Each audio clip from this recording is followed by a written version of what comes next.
Monkey pox వేగంగా విస్తరిస్తుంది. ప్రాణాంతక మంకీ పాక్స్ వైరస్ ప్రపంచ దేశాలను గడగడలాడిస్తుంది. పాకిస్తాన్లోనూ 4 అనుమానిత కేసులు నమోదయ్యాయి. సౌదీ నుంచి పాక్ ఆక్రమిత కాశ్మీర్కు వచ్చిన ఓ వ్యక్తిలో మంకీ పాక్స్ లక్షణాలు కనిపించాయి. స్వీడన్లో ఇప్పటికే వైరస్ వెలుగు చూడగా తాజాగా ఫిలిప్పీన్స్లోనూ వైరస్ నిర్ధారణ అయింది.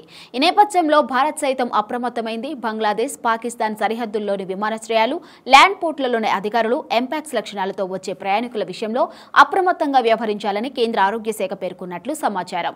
సౌదీ అరేబియాలో కొత్త కోతులకు సంబంధించిన కేసులేవూ లేవని ఆరోగ్య మంత్రిత్వ శాఖ ధృవీకరించింది. ఇంతకుముందు ప్రపంచ ఆరోగ్య సంస్థ మంకీ పాక్స్ యొక్క కొత్త వేరియంట్ వ్యాప్తి గురించి హెచ్చరించింది. ప్రపంచ స్థాయిలో ఇవి విస్తరించే అవకాశం ఉందని ప్రపంచ ఆరోగ్య సంస్థ కూడా తెలిపింది.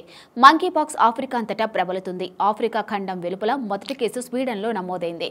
ఇక పాకిస్తాన్లో ఓ కేసు నమోదైంది. గల్ఫ్ దేశాల నుంచి తిరిగి వచ్చిన వ్యక్తికి వ్యాధి నిర్ధారణ అయింది. కరోనా తర్వాత అంతటి రేంజ్లో మళ్లీ మంకీ పాక్స్ వైరస్ ఉనికిస్తుంది. ఆఫ్రికా దేశాల్లో హఠాత్తుగా కేసులు పెరిగిపోవడంతో పాటు ప్రపంచ దేశాలకు విస్తరిస్తూ ఉండటంతో ఆందోళన వ్యక్తమవుతుంది.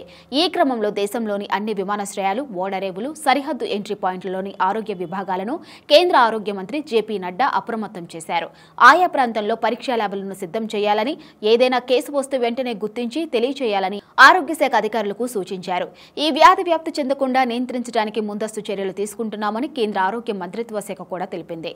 ఇక ఆఫ్రికాలో కేసులు నమోదైనప్పటికీ ఇతర దేశాలు కూడా వ్యాప్తి చెందే ప్రమాదం ఉంది. మంకీ పాక్స్ ఒక అంటు వైరస్, ఒకరి నుంచి మరొకరికి వ్యాపిస్తుంది. ఇలాంటి పరిస్థితుల్లో జాగ్రత్తగా ఉండవలసిన అవసరం ఉంది. ఇక భారతదేశానికి సంబంధించినంత వరకు ఇక్కడ కోతుల ప్రభావం ఎలా ఉంటుందోనని స్పష్టంగా చెప్పలేం. ఎందుకంటే గతసారి కూడా చాలా తక్కువ కేసులు నమోదయ్యాయి. అయితే తాజాగా తెలంగాణ ప్రభుత్వం కూడా అప్రమత్తమైంది. సెక్రటరీలోని తన కార్యాలయంలో మంకీ పాక్స్ పై ఉన్నత స్థాయి సమీక్షా సమావేశం నిర్వహించారు వైద్య శాఖ మంత్రి దామోదర రాజనరసింహ. సమావేశానికి పలువురు వైద్య శాఖ ఉన్నతాధికారులు హాజరు కాగా మంకీ పాక్స్ పై అప్రమత్తంగా ఉండాలని ఆదేశించారు మంత్రి దామోదర్ రాజనరసింహ.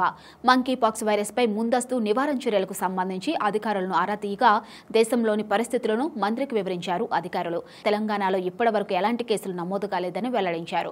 అయితే మంకీ పాక్స్ నివారణ చర్యల్లో భాగంగా అవసరమైన మెడికల్ కిట్స్, మందులు, ఆసుపత్రుల్లో ప్రత్యేక వార్డులు అందుబాటులో ఉండేలా చర్యలు తీసుకోవాలని అధికారులకు స్పష్టం చేశారు మంత్రి దామోదర్ రాజనరసింహ.